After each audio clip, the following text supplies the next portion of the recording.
माँ, हम मकर संक्रांति क्यों मनाते हैं बताती हूँ। देख, मकर संक्रांति के दिन यह माना जाता है कि भगवान सूर्य अपने बेटे शनि महाराज से मिलने आते हैं और यह भी कहा जाता है कि इस दिन से भगवान सूर्य उत्तरायण हो जाते हैं, यानी उत्तर दिशा की तरफ बढ़ते हैं। और वो आपने भीष्म पितामह वाली कहानी भी तो बताई थी ना माँ। हाँ, तुझे याद है, कहते हैं कि महाभारत के युद्ध में जब भीष्म पितामह बाणों की शैया पर पड़े थे तो उन्होंने इसी शुभ दिन पर अपने प्राण त्यागे थे। इतना महत्व है इस दिन का। और तो और लोग आज के दिन से ही खरीदारी और अच्छे काम शुरू करते हैं, जैसे शादी वगैरह। अब चलो, मैंने तुम दोनों के लिए तिल और गुड़ के लड्डू बनाए हैं। हाँ, मुझे पता है आप हर साल मकर संक्रांति पर तिल गुड़ के लड्डू बना, वो कितने मजेदार होते हैं ना भैया। हाँ, सही कहा तूने। छोटे, चलो फिर आओ, मैं तुम दोनों को प्रसाद देती हूँ। इसी तरह साल बीतते गए और अब गणेश और पवन भी बड़े हो चुके थे। गणेश की शादी हो चुकी थी और गणेश की पत्नी गरिमा के ससुराल में पहली मकर संक्रांति थी। गरिमा, जल्दी कर, सूरज निकलने वाला है। कहाँ है तेरा प्रसाद? लाए माँ जी, सब तैयार है। खिचड़ी कहाँ है? खिचड़ी भी बन गई है माँ जी। अच्छा माँ जी, एक बात पूछूं बाद में, पहले जल्दी से छत पर चल, सूर्यदेव दर्शन देने वाले होंगे। जय और उसकी बहू गरिमा छत पर पहुंच गई, लेकिन तब तक सूरज नहीं निकला था। माँ जी, मकर संक्रांति के दिन सूर्यदेव को जल चढ़ाने की परंपरा होती है क्या? वो मुझे नहीं पता, मैं तो रोज सूर्य भगवान को जल चढ़ाती हूँ, तो फिर मकर संक्रांति को कैसे छोड़ दूं? हाँ, ये भी ठीक है। लीजिए माँ जी, सूर्यदेव ने दर्शन दे दिए। सूर्योदय होते ही दोनों सास बहू ने सूर्यदेव की पूजा की और उन्हें जल चढ़ाया। थोड़ी देर बाद खाना खाते हुए हम ये लड्डू कितने फीके हैं, इसमें चीनी तो है ही नहीं। गरिमा, ये क्या किया तूने? सारे लड्डू बेकार कर दिए। माँ जी, वो मैंने चीनी हल्की रखी है, मुझसे जबान मत लड़ा, समझी जा। ले जा, ये लड्डू मुझे नहीं खाने। माँ, क्या दिक्कत है? मैंने खाए हैं लड्डू, ठीक ही तो बने हैं। तुम भी ना बस उसे डांट रहती हो, क्या कसूर है उसका? कसूर उसका नहीं तेरा है। अब मैंने क्या कर दिया? मालाक मना किया था कि वो फटीचर खानदान से ढेला नहीं मिलेगा। अब देख, त्योहार का दिन है, अरे इसके मायके से 1 किलो गुड़ तक नहीं आया। गणेश अपनी माँ की बात सुनकर चुप हो गया। वह समझ गया था कि असली वजह लड्डू नहीं बल्कि गरिमा का गरीब होना है। वह चुपचाप काम पर चला गया। बेचारी गरिमा अपने साथ ज्यादा दहेज नहीं लाई थी और इसी बात से जया उससे नाराज रहती थी। और दहेज की चाहत में ही जया ने अपने छोटे बेटे पवन की शादी एक अमीर खानदान की लड़की से करा दी और पायल घर की छोटी बहू बनकर आ गई। कुछ भी कहो, पायल के घर वाले हैं बड़े दिलदार। अरे देखो तो, खुद से आगे बढ़कर दहेज में कितनी सारी चीजें दी हैं। पैसे वाले घर की बेटी पायल आते ही जया की सगी हो गई और जया भी उस पर जान छिड़कने लगी। गरिमा को लगा था कि उसकी देवरानी उसे समझेगी, उससे प्यार करेगी, लेकिन पायल अपने मायके से दहेज के साथ ढेर सारा घमंड भी लेकर आई थी। उसी दिन गरिमा को एहसास हो गया था कि पायल में घमंड कूट कूट कर भरा है। धीरे धीरे इसी तरह पायल अपनी जेठानी को नीचा दिखाने की कोशिश करती और फिर एक दिन जब हद पार हो गई तो दोनों के बीच जबरदस्त बहस हुई। अरे क्या हो रहा है? ये सब क्यों लड़ रही हो तुम दोनों? देखो ना माँ जी, ये भाभी ना जब देखो मुझ पर जेठानी होने का रौब झाड़ती रहती है। अब बहुत हो गया माँ जी, अब इस घर में या तो ये रहेंगे या फिर मैं। अरे तू ही रहेगी, इससे तो मैं भी परेशान हो चुकी हूँ। सुन गरिमा, तू इस घर में रहने के लायक नहीं है, चली जा यहाँ से। ये कैसी बातें कर रही हो माँ? वो कहाँ जाएगी? और अगर आप उसे निकाल ही रहे हैं तो फिर मैं भी नहीं रहूंगा इस घर में। हाँ हाँ ठीक है, जोरू की गुलाम, तू भी चला जा। गणेश अपनी पत्नी के सम्मान की बात जब भी कहता था जया उसे भी डांट देती थी, पर उस दिन तो हद हो गई। उसी दिन गणेश गरिमा को लेकर घर से चला गया और फिर वह बगल वाले घर में ही कमरा किराए पर लेकर रहने लगा। ऐसे ही एक दिन, माँ जी कहाँ हो आप? जल्दी इधर आओ। क्या हुआ, बड़ी खुश लग रही है? ये देखिए, मेरी पहली मकर संक्रांति पर मेरे पापा ने मेरे लिए क्या भेजा है। ये नए कपड़े, ढेर सारे तिल और गुड़ के लड्डू, और उन्होंने ये शून्य शून्य भी भेजे हैं। ये पैसे किस लिए? कह रहे थे इन पैसों से कंबल वगैरह खरीद कर गरीबों में बंटवा दूं। सोच रही हूँ पड़ोसियों को भी दे देती हूँ, पता नहीं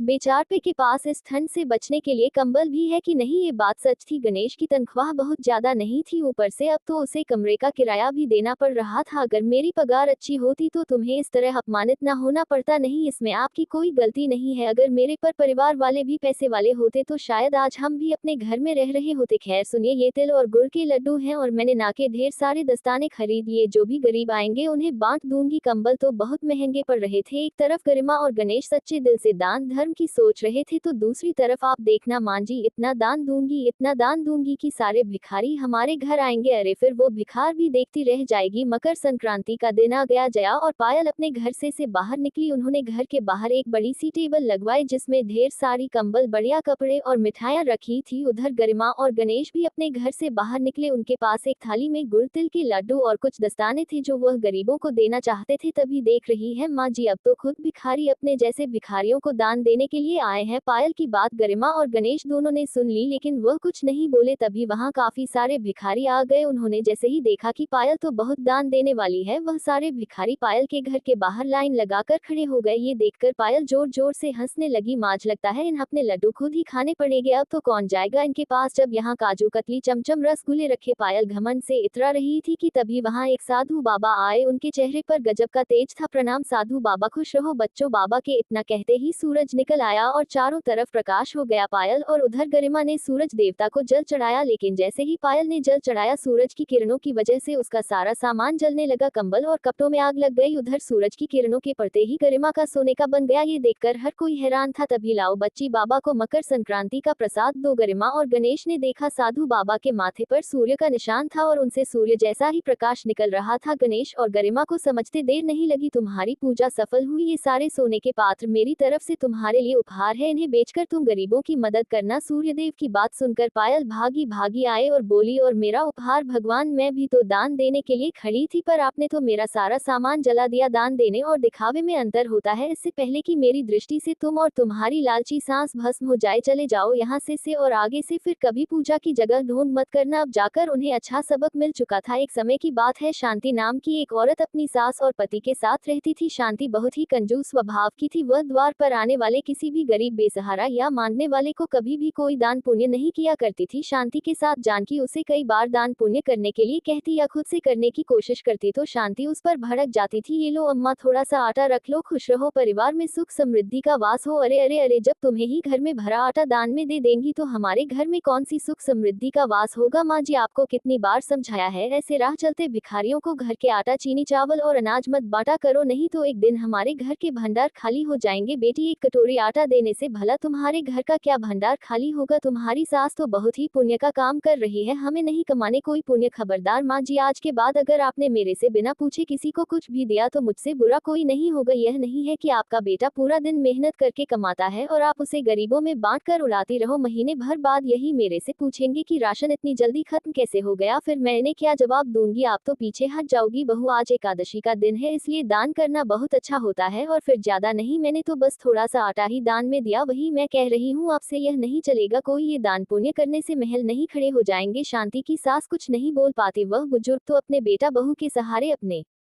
जीवन के बचे खचे दिन काट रही थी, पर शांति इस बात को नहीं समझती थी। शांति को दान पुण्य करने से बहुत नफरत थी, इसलिए वह एक फूटी कौड़ी भी दान में ना खुद देती ना अपनी सास को देने देती। सुमेर बेटा, कल मकर संक्रांति का पावन पर्व है। इस दिन दान पुण्य करने से व्यक्ति के जीवन के सारे दुख दूर हो जाते हैं और घर परिवार में खुशी और कारोबार में सफलता मिलती है। मैं चाहती हूँ कल तुम बहू के साथ मिलकर कुछ दान पुण्य करो। ठीक है माँ, जैसा तुम कहो। मैं कल मकर संक्रांति पर दान करने के लिए सामान खरीद लाऊंगा। अपनी माँ की बात को सुनकर सुमेर कमरे में आ जाता है और शांति को सारी बात बताता है। अरे अरे अरे, पागल हो गए हो क्या? ये मकर संक्रांति, एकादशी, अमावस्या, ये तो रोजाना ही आते रहते हैं। अगर हम इन सब में अपने पैसे को लुटाते रहे तो एक दिन हम सड़क पर आ जाएंगे। मैं तो कहती हूँ मकर संक्रांति के दिन किसी को दान पुण्य करने से अच्छा है तो मेरे लिए एक सोने का हार बनवा दो, कम से कम वह हार काम तो आएगा। और अगर तुमने मेरी बात ना मानकर दान पुण्य किया तो तुम मेरे से फिर कभी बात मत करना, मैं समझूंगी। फिर तुम अपनी माँ की बात को मानते हो। अरे तुम नाराज क्यों होती हो? ठीक है, हम कल मकर संक्रांति के दिन कोई दान पुण्य नहीं करेंगे। मैं तुम्हारे लिए सोने का हार बनवा दूंगा। अब तो खुश हो जाओ सासू माँ। अब मैं आपको बताऊंगी कि सुमेर किसकी सुनते हैं, वह आपकी बिल्कुल नहीं सुनेंगे। कल मकर संक्रांति के दिन कोई दान नहीं होगा। अगले दिन मकर संक्रांति थी। इस दिन लोग अपने सामर्थ्य के अनुसार दान पुण्य करते हैं। जानकी ने देखा सुमेर बाजार से कुछ भी नहीं लाए है। उसने पूछा, सुमेर बेटा, तू आज दान करने के लिए कुछ नहीं लाया? मैंने तो कल ही बोल दिया था कि अन्न वस्त्र आदि कुछ भी अपनी सामर्थ्य के अनुसार दान करने के लिए ले आना। तू दुकान से ही कोई कपड़ा उठा लाता, तेरे हाथों से वही दान हो जाता। सुमेर इससे पहले कि कुछ बोल पाता तभी शांति आ जाती है। सुनो जी, देखो मैंने यह हार पहन लिया, बताओ तो कैसा लग रहा है? बहुत अच्छा लग रहा है माँ। देखो मैं आज शांति के लिए सोने का हार खरीद कर लाया हूँ। शांति बहू, तुम्हें तो पता था आज मकर संक्रांति का कितना बड़ा दिन है, पर तुमने दान करने के लिए कोई भी चीज नहीं निकाली। माँ जी, आपको देखकर तो ऐसा लग रहा है मानो आप मेरे सोने के हार से जल गई हो। मैं पैसे बचाने की कोशिश करती हूँ और कंजूसी से घर चलाती हूँ ताकि अपने लिए कुछ जोड़ सकूं, ऊपर से आप मेरे उपहार की तारीफ करने की जगह फालतू का दान करने के लिए बोल रही है। पता नहीं जब देखो घर लुटाने में लगी रहती है। शांति अपना हार लेकर अंदर चली जाती है। अगले दिन सुमेर जब दुकान जाने लगता है तो उसके मोबाइल पर फोन बजता है। सेठ जी, मैंने तो आपके कहे अनुसार ही कपड़ा तैयार किया था, फिर आप माल लेना क्यों नहीं चाहते? मैंने आपको सही दाम लगाए थे। पर सुनिए तो सेठ जी, नहीं सुमेर, मुझे कपड़ा पसंद नहीं आया। मेरी किसी और दुकानदार से बात हो गई है। अब मैं तुम्हारी जगह उसी से माल खरीद रहा हूँ, मुझे माफ करना है। अब क्या होगा? सेठ जी तो बहुत बड़े ग्राहक थे, लाखों का माल मैं उन्हें आसानी से बेच देता था, बड़ी मुश्किल हो जाएगी। इसी तरह सुमेर के कई बड़े ग्राहक छूटते जा रहे थे और उसका कपड़े का काम बिल्कुल ठप हो चुका था। सुमेर को कर्जा चुकाने के लिए शांति के जेवर भी बेचने पड़े। सुमेर बहुत परेशान रहने लगा था, वह कर्ज में डूबा हुआ था। उसके पास घर बेचने के सिवा कोई और चारा नहीं था। क्या करूं, मैं बहुत परेशान हो चुका हूं, कुछ भी समझ नहीं आ रहा। मेरे पास कोई काम धंधा नहीं रहा, ना जाने किसकी नजर लग गई। सब कुछ तो ठीक चल रहा था, पर अचानक ये सब क्या हो गया? सुमेर बेटा, हर व्यक्ति को अपनी कमाई का कुछ हिस्सा दान पुण्य में अवश्य देना चाहिए। साल में कुछ ऐसे दिन आते हैं जिस दिन दान पुण्य करने से व्यक्ति के जीवन में सुख समृद्धि आती है। पर शांति ने मेरी एक नहीं सुनी। घर की बहू बेटियां घर की लक्ष्मी होती है। शांति घर की लक्ष्मी है, पर उसने सदैव दान पुण्य ना खुद से किया, ना मुझे करने दिया और ना ही तुम्हारे हाथों से ही करने दिया। मकर संक्रांति के दिन दान पुण्य करना बहुत फलदायी होता है, पर पिछले महीने ही मकर संक्रांति के दिन मेरे कहने पर तुमने कुछ भी दान नहीं किया। कहीं ना कहीं ये गलत है। बेटा, तुमने मेरी बिल्कुल नहीं सुनी। माँ, मुझे माफ कर दो, मैंने सचमुच बहुत बड़ी गलती कर दी। माँ जी, मुझे माफ कर दीजिए। आज मेरी कंजूसी की आदत के कारण ही हमारे घर में परेशानियां आई है, पर कोई तो उपाय